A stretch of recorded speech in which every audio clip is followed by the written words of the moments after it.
এগুলো সাধারণ মানুষের দলিল নয়, এগুলো আমাদের এই অঞ্চলে যে জমিদাররা ছিলেন সেই জমিদাররা কিভাবে মহারাজ বা ইস্ট ইন্ডিয়া কোম্পানির কাছ থেকে জমিদারিত্ব লাভ করেছিলেন তারই নমুনা।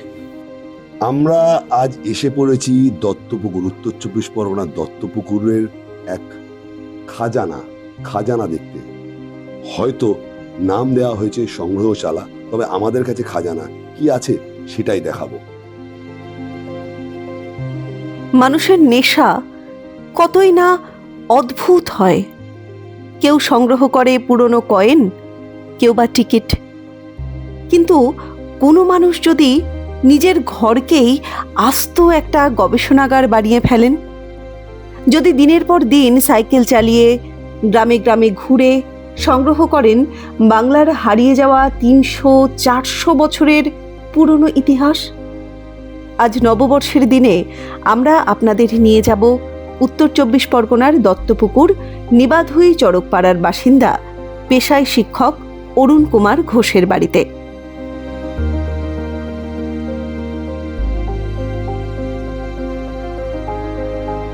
এ যেন এক অন্য পৃথিবী। গত ২৫ বছর ধরে তিনি তিল তিল করে গড়ে তুলেছেন তার স্বপ্নের সংগ্রহশালা সমাজ দর্পণ।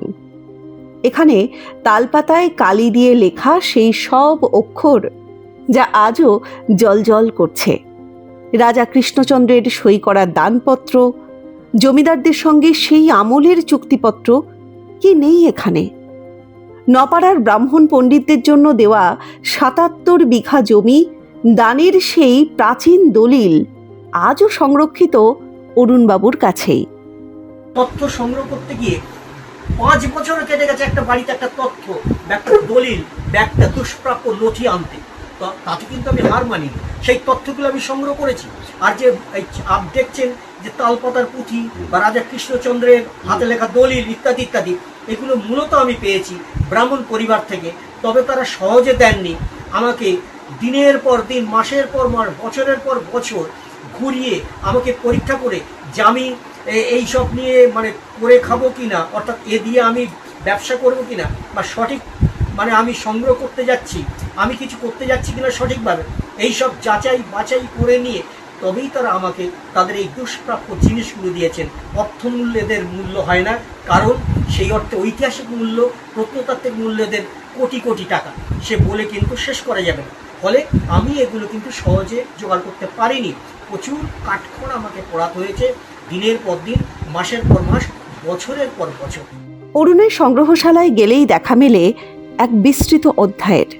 দেবেন্দ্রনাথ ঠাকুর থেকে ঈশ্বরচন্দ্র বিদ্যাসাগর কারা না এসেছেন এই বিদ্যালয়ে। এমনকি দেবেন্দ্রনাথ ঠাকুরের নিয়মিত ৮ টাকা অনুদানের ধারা যে রবীন্দ্রনাথ নিজেও বজায় রেখেছিলেন তার প্রমাণও মেলে এখানেই। প্রযুক্তি এগিয়েছে অনেকটাই, ইন্টারনেটে দুনিয়া হাতের মুঠোয়, কিন্তু বইয়ের পাতা ও নথিপত্রের এই গন্ধ কি ইন্টারনেটে পাওয়া সম্ভব?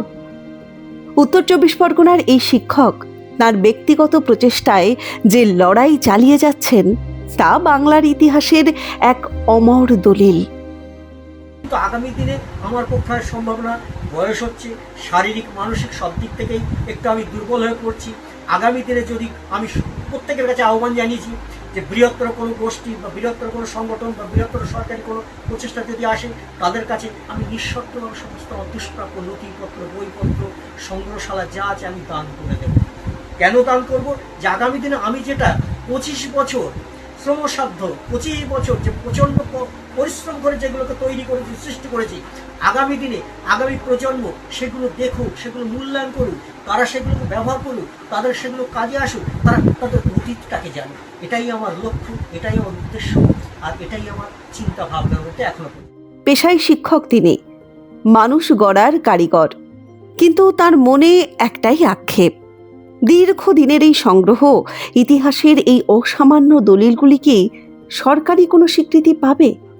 যথাযথ রক্ষণাবেক্ষণ কি আদেও হবে এই অমূল্য সম্পদের?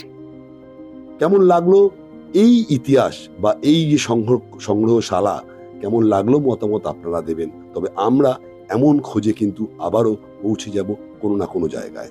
উত্তর চব্বিশ পরগনা থেকে সৌমেন রায়চৌধুরী, এই সময় লাইভ।